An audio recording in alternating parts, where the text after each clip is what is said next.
Aloha guys, welcome back to my channel, Mermaid Nina here. Well, we're back with Genie Plus, guys. It just keeps coming back and back, can't help it. I thought I would do another Genie Plus video based on your questions. I keep getting a lot of kind of the same questions, so I thought I would break that down for you a little bit more.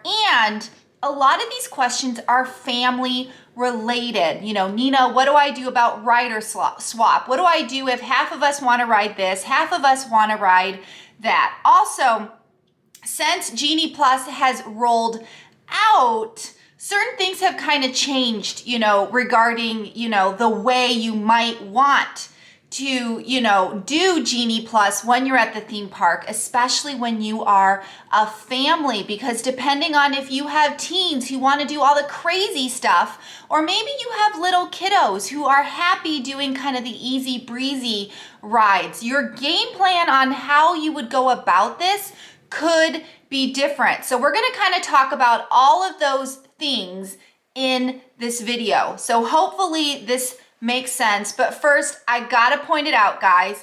Who likes my new ears? Aren't these adorable? My son got them for me for Christmas. I guess the perk of him being able to, you know, buy whatever he wants on his Magic Band. He totally got these for me for Christmas. They're my Chewy ears. Love them. But anyway, guys, back to the video at hand, right? Nina, stop talking about your ears. Okay, Genie Plus. I have a whole bunch of things here that I want to, you know, talk about and break it down for you, again, based on your question. So, you know, in no particular order, we're going to start with rider swap or rider switch, whatever the heck you want to call it. Basically, this is when a family or multiple people are going to go on a ride, but someone, for whatever reason, doesn't want to. Maybe they're too short. Maybe they're too scared. Maybe it just isn't their thing. How would you then Genie Plus the situation? Well, you can do kind of two things. For me, it's a lot easier to just Genie Plus everyone on the exact same ride. It's easier just to select everyone and everyone just, you know, gets the ride. Then when you get up to the ride and you're getting ready to scan in, of course, you would just tell a cast member, hey, you know, little one isn't riding, so we're gonna, you know, do rider switch. That's great. Cast member will tell you exactly what to do. Policy, procedure, all those things are kind of different for each and every ride, but basically what will happen is, and I'm just using this as an example, guys, is dad and older children ride the ride first. Mom and little child sit back. When dad and the older children come back from the ride, dad then watches younger child and mom then gets to go ride with older children. Now, years back, they would allow basically the whole party to re-ride the ride, which meant some of those kiddos got to ride the ride twice for basically, you know, the purchase of one or using one pass. Just note that Disney is 100% cracking down on this. So do not go up there and expect your whole party of 14 to be able to ride the ride twice. They might just limit it to one or two people so that mom, in our situation, doesn't have to ride solo. But that's basically the point of rider switch, right? Someone can't ride, so someone would sit back with that person and then, you know, people would switch. Obviously, if grandma doesn't want to ride, no one really needs to wait with grandma because, you know, she's not 4. So yes, when it comes to Genie Plus, I say it's just easier to just pass everyone. That way everyone can scan in and it's just kind of easier. But what if the ride is something you pay for, right? So Rise the Resistance, Seven Dwarf Mine Train, doesn't matter. Then obviously you don't want to pay for the whole party. You only want to pay for the people who are gonna ride. Again, if both mom and dad want to ride along with older children, then you're gonna need to pay for both mom and dad and older children. Obviously, the little kiddo who is not riding would not need a pass. You would not need to pay for them. So for me, when it came to Genie Plus, I just passed us all. When it came to paying for a pass for individual lightning lane, then I would just not pay for that kiddo who's not riding, and you would utilize then rider switch. Again, when you get up to that, booth at each and every ride where there's cast members, talk to them and they will tell you about their procedure. And it is at this point in the video where I need to stop and say, guys, if you have no idea what I'm talking about, please make sure you check out my other Genie Plus videos.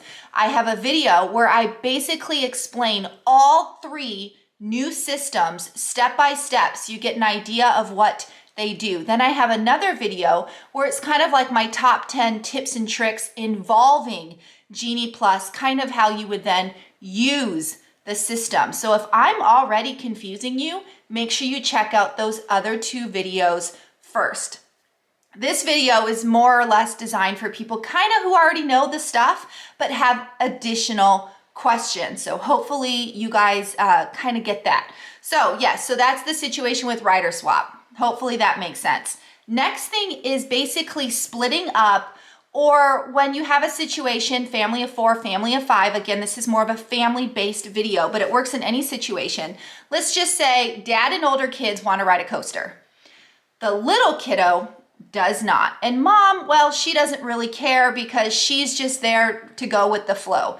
In which case, you don't need to do rider swap, because what you can do is you can pass dad and older kiddos on the coaster or whatever ride they were interested in, and then mom and little kiddo could pass a different ride. That's right, you don't all have to pass on the same ride. You can totally divide and conquer or split up. For example, we do this all the time. Seven Dwarf Mine Train is right next to Winnie the Pooh. So I can't tell you how many times I will pass my husband and my son for Seven Dwarf Mine Train, and then me and the daughter will just go pass and ride Winnie the Pooh. Sometimes the times don't always line up, but if and when they do, this is so you guys can kind of split up. That way, mom and kid aren't waiting around for you guys to ride your ride.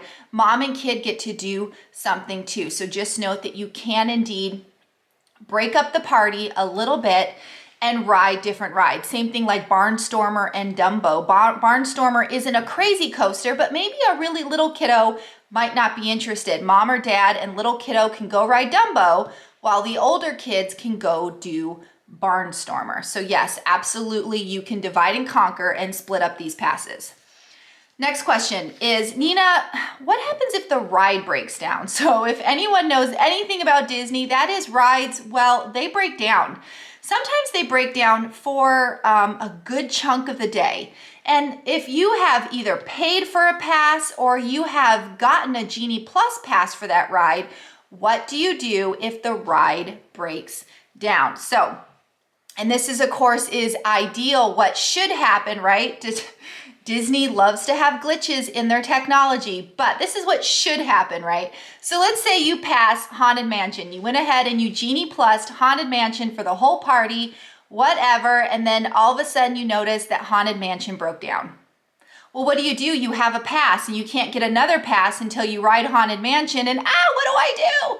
If that happens, your pass should automatically turn into kind of an any attraction pass that you can then use for any attraction to then repass, right? And it's not any attraction. Obviously, there's some exclusions. They're not going to let you pass Haunted Mansion and then use it for Seven Dwarf Mine Train. But in general, most of the other Genie Plus passes would work. So in some situation, if you pass something and the ride did break down, the system should automatically give you an anytime pass that you can use for a different ride. Also, in some situations, you could then pass twice, right? You could pass that anytime ride, plus the system might let you pass again another Genie Plus ride. So just note that if a ride breaks down, it is kind of in the system for it to fix itself. Now, what happens if you've paid for Rise of the Resistance and it breaks down? Of course, you don't want to lose out on all that money you spent. So in most situations, your pass will just kind of linger there because the ride could, reopen up. So they might give you kind of an anytime experience for that ride. If that doesn't happen, if your app is not working the way it should, then you need to go seek help at one of the blue umbrellas. And that is one of my talking points, so I will get to that. But basically, if you have a problem with the app and things are breaking down and you don't know what to do, keep looking at your app, because the system should correct itself and either automatically refund you if that ride is down for an all-day thing, or it should give you kind of an anytime pass to come back later. So just keep checking the app. Don't immediately freak out, because there is stuff in place to fix it for you. Let's just put it that way.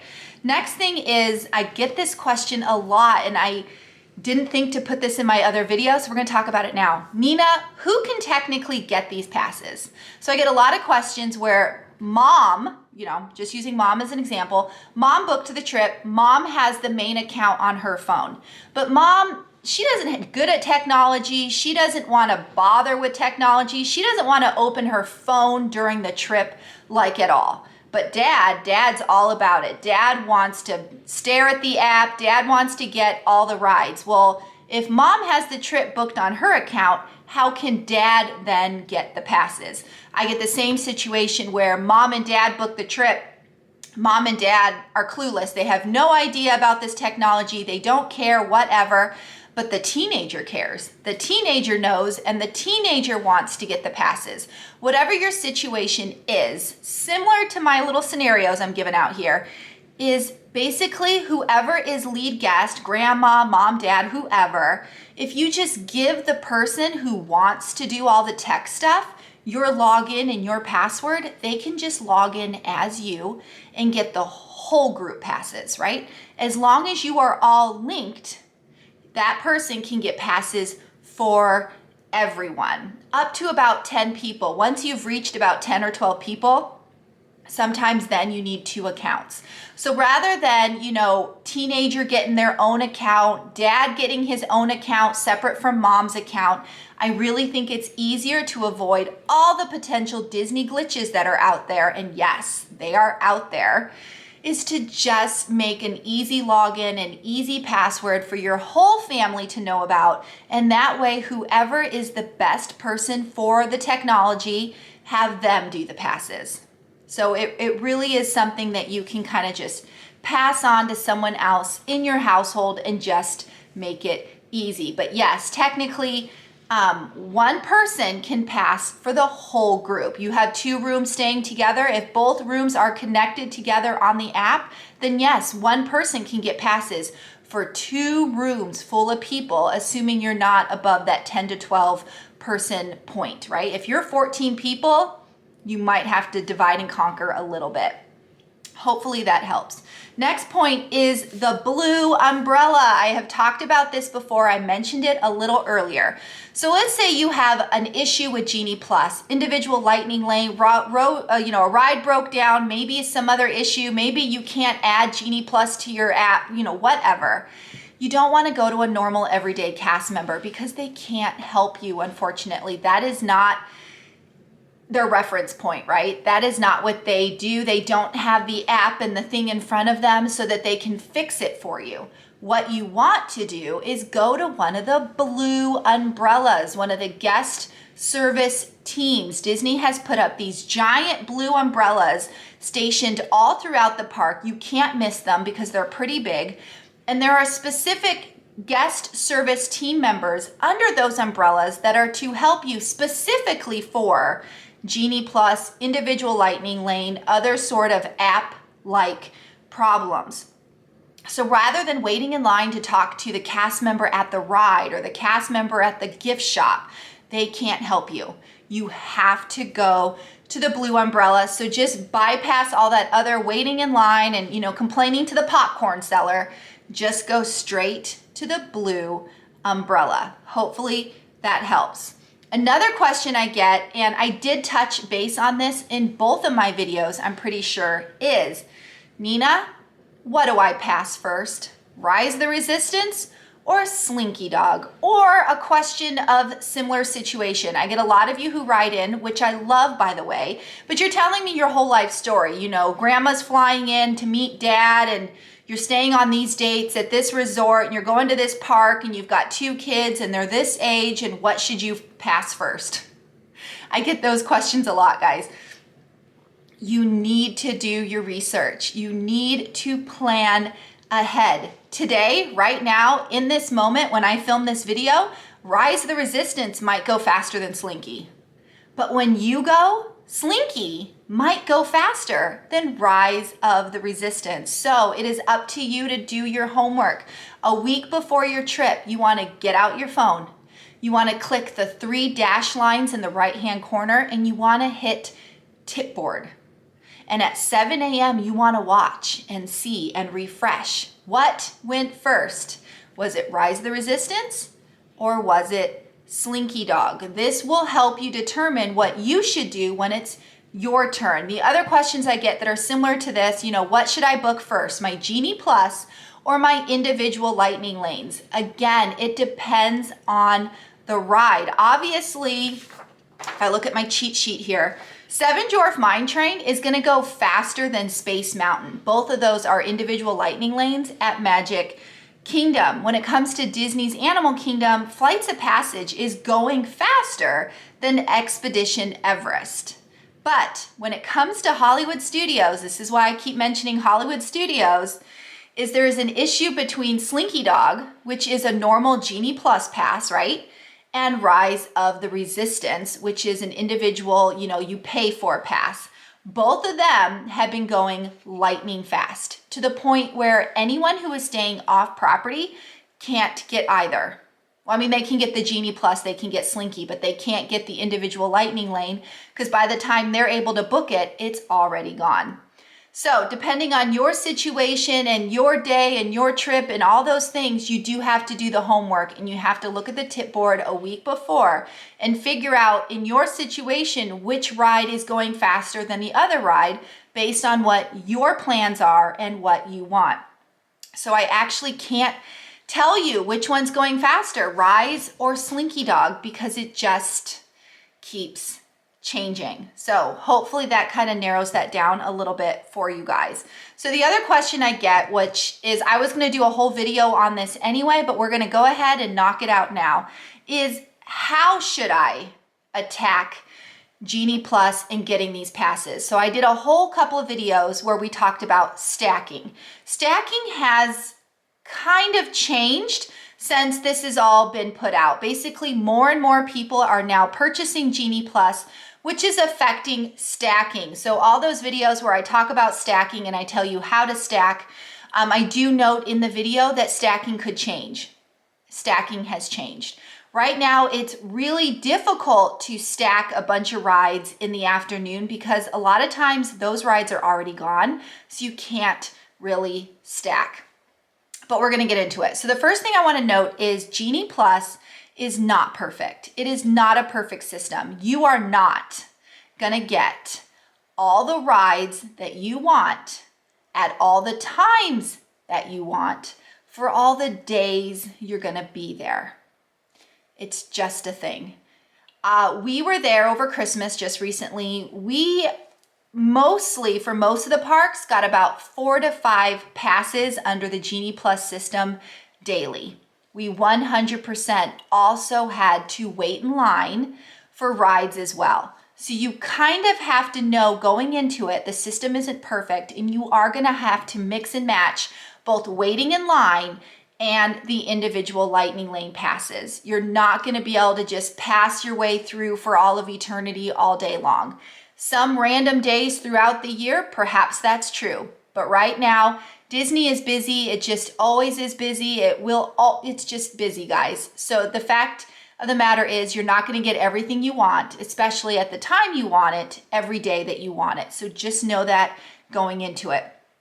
Basically, the 3 options that we tried out that I have kind of narrowed down are kind of go with the old school Fast Pass way. Back in the day when there was that Fast Pass system, remember that? I would tell clients to go to rope drop, right? Go to the park first thing in the morning, rope drop. If you're a Disney Resort guest, you get in a half an hour early and basically rope drop all the key popular rides.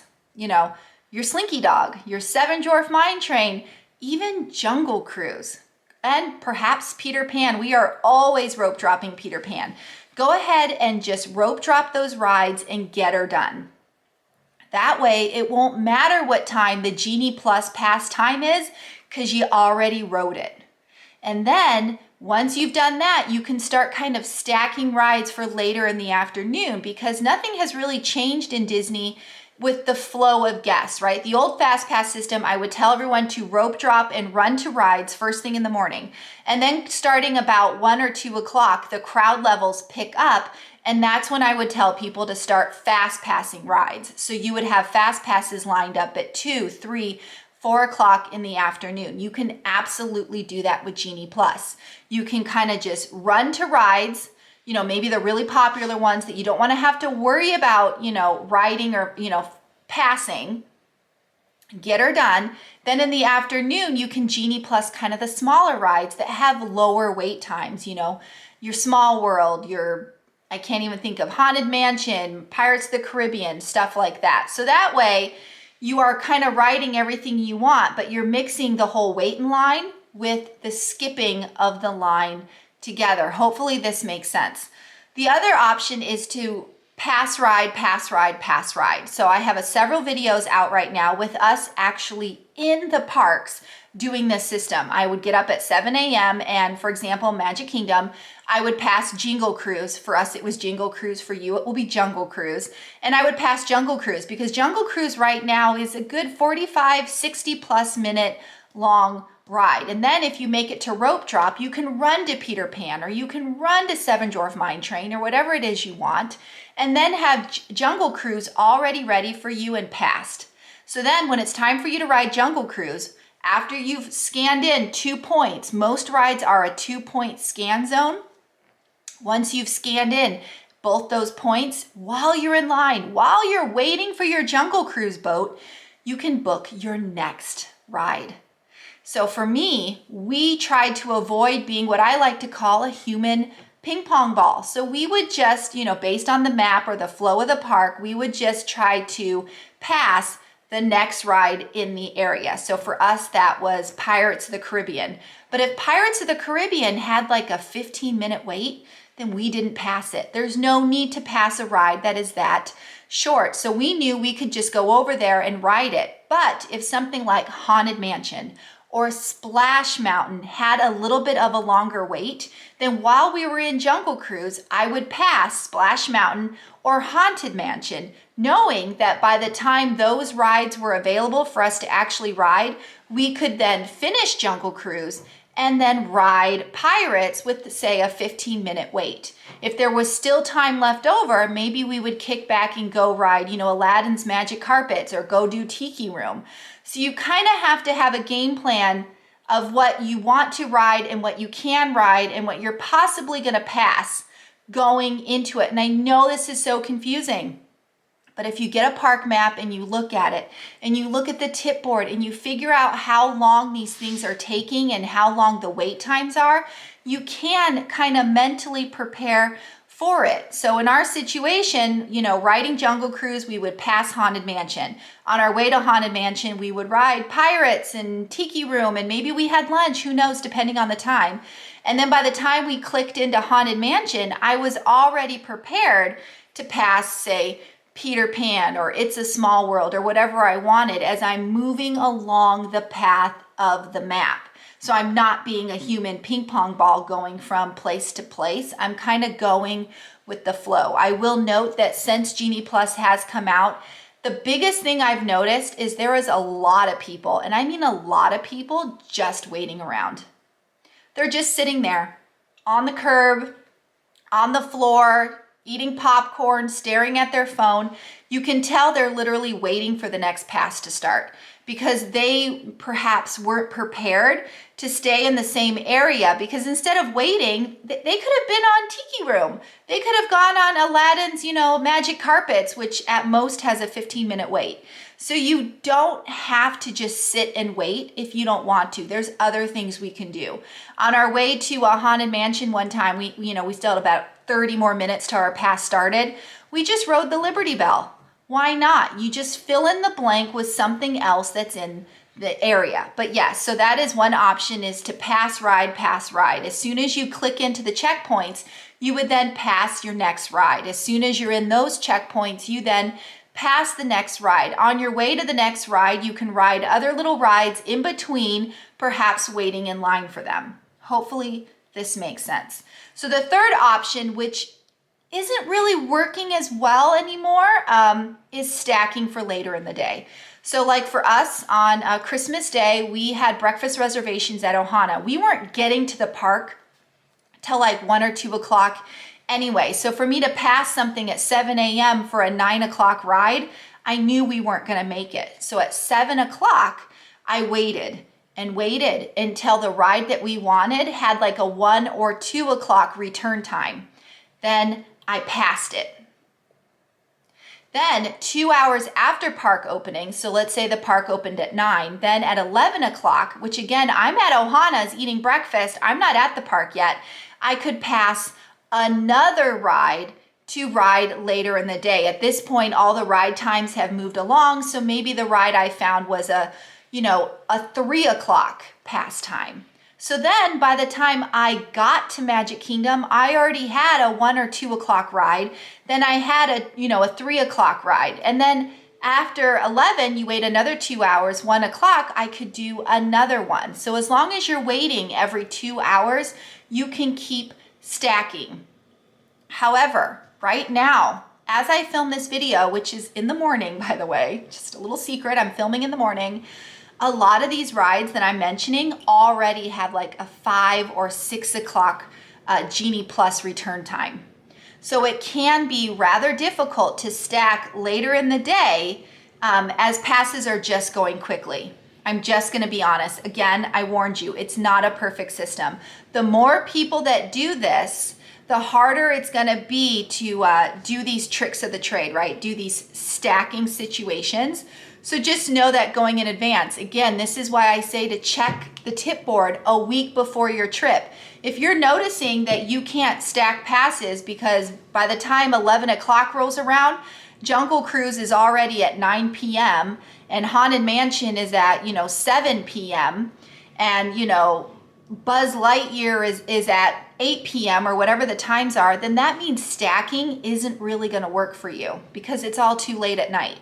So you just do have to do the legwork. You have to look in advance and kind of figure it out, or just go with the flow, which is what we did, and we just pass road, whatever was available. I would talk to the kids and I would say, hey, these 2 things are available. You want to pass this next, and then we'll just wait in line for that thing.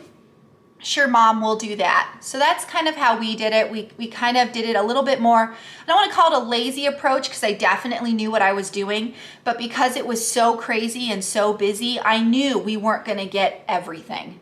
So we kind of were just more lazy about it. One day we would focus on this big ride. The next day we would focus on that big ride.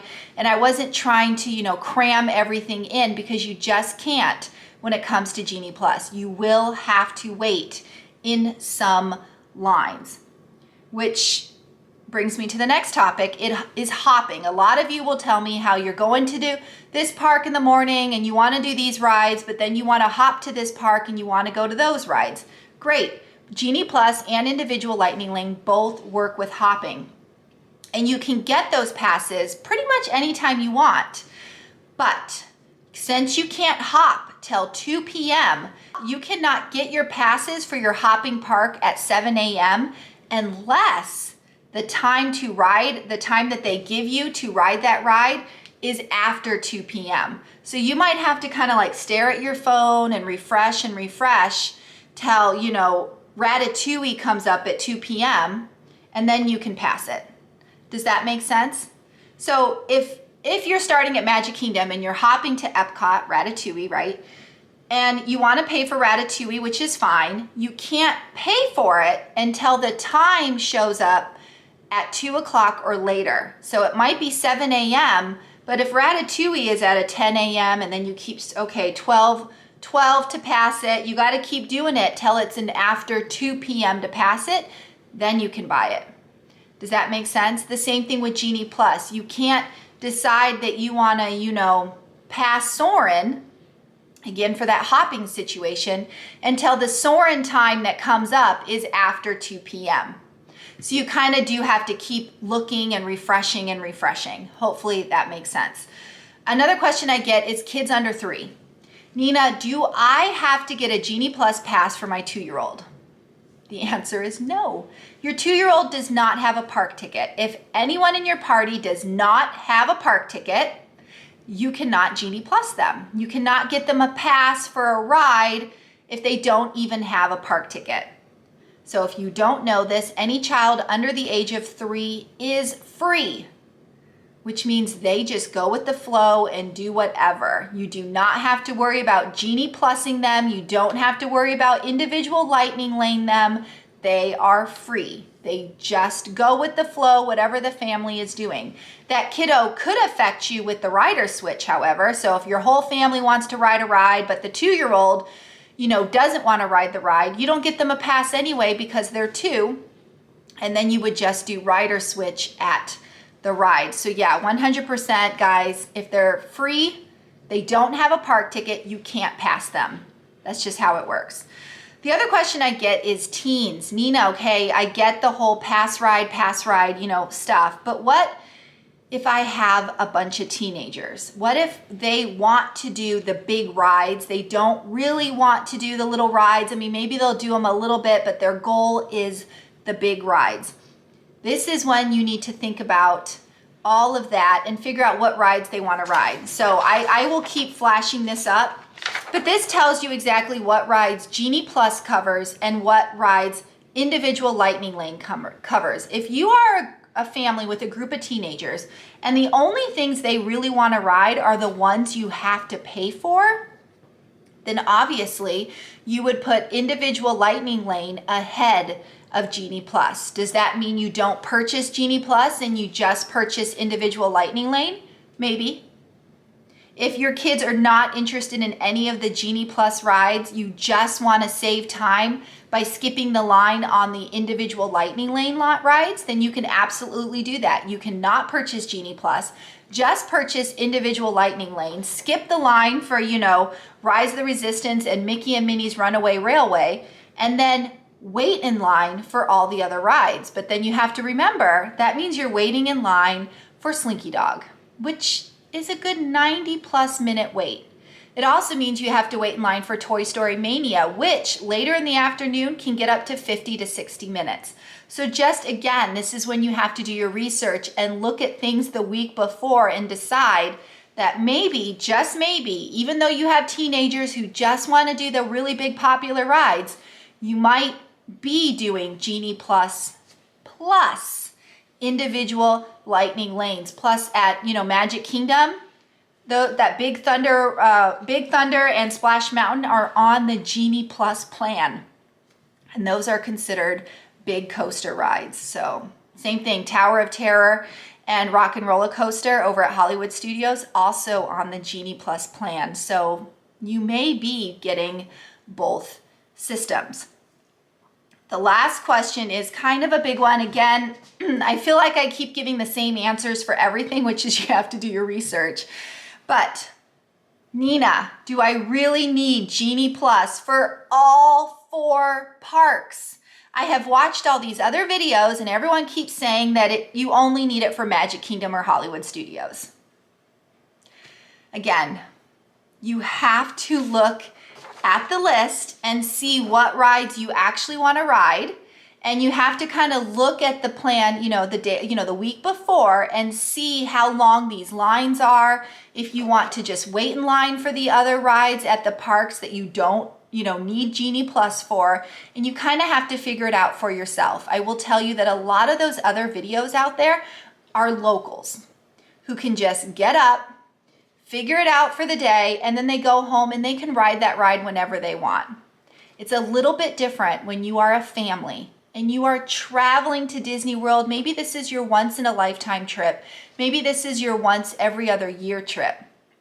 It matters a little bit different for the family who has to travel to Disney World versus the local who can just go and do this whenever they want. I mean, Monday, they can just wait in line for Slinky Dog. Next Monday, they can wait in line for Rise the Resistance. That could just be what they do.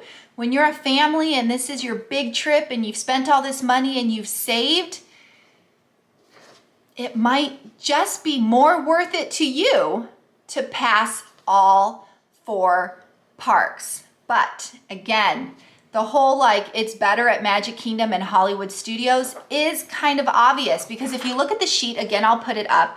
Magic Kingdom has a whole bunch more rides that cover Genie Plus than Epcot and Animal Kingdom do. So obviously that would mean that Magic Kingdom would be more worth it under the Genie Plus plan than those other 2 parks. Hollywood Studios as well. They have a much larger list of rides that are included than Animal and Epcot. But that doesn't mean you shouldn't pass all 4 parks. You want to look at the list. At Epcot, depending on what you want to ride, do you want to ride Nemo?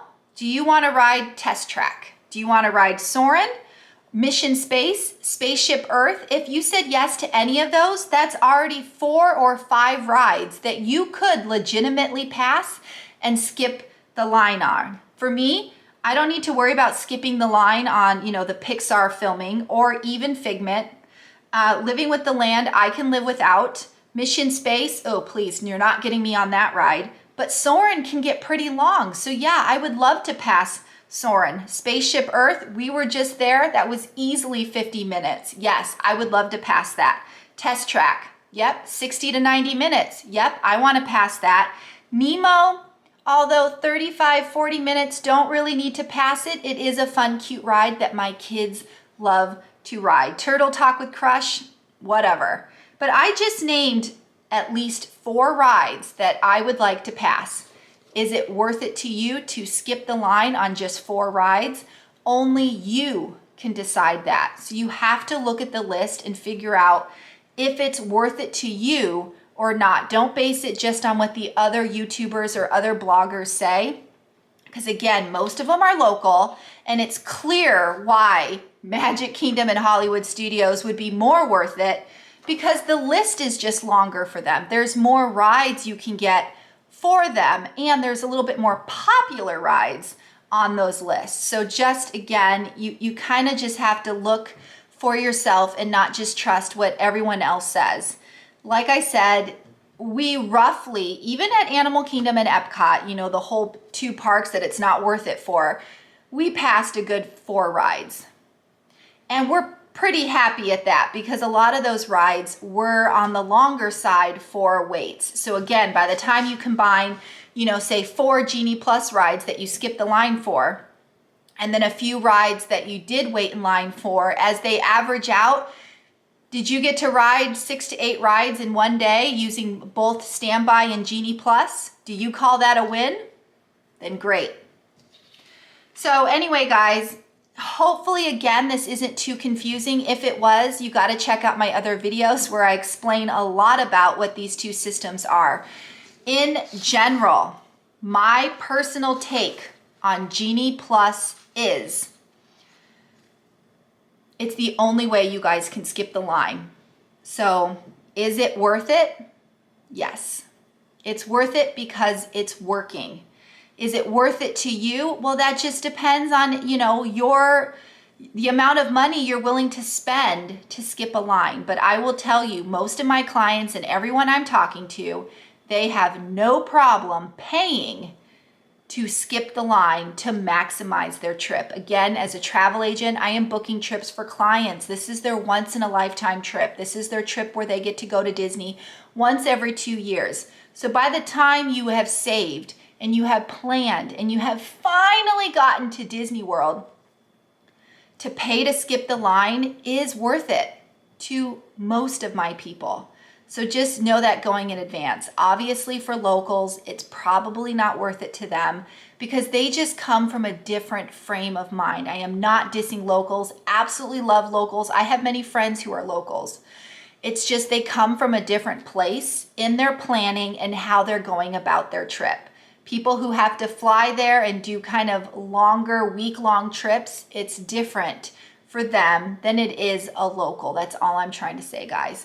So anyway, I hope this video helped you out. I hope it answered some of those other questions that, you guys have been asking me. But this video is already getting pretty long. Sorry about that, guys, but yeah. I hope you found it helpful. If you haven't already, please subscribe to my channel. If the subscribe button is red, please click it, turn it gray, hit the bell icon for notifications. Like this video. And again, comment, do you have even more questions about Genie Plus, or have I finally answered them all? Just note, like I said, Genie Plus is not perfect. You are not going to get everything that you want at the time that you want it to be the most convenient trip on the planet. You do have to mix and match waiting in line and Genie Plus to make it work for you. It's not a perfect system. It's not the answer to everything, but if it helps you skip the line on 3 to 4 rides, you decide, is that worth it to you or not? Let me know in the comments what you guys think, but as always, guys, mahalo for watching. Nina, out. Bye.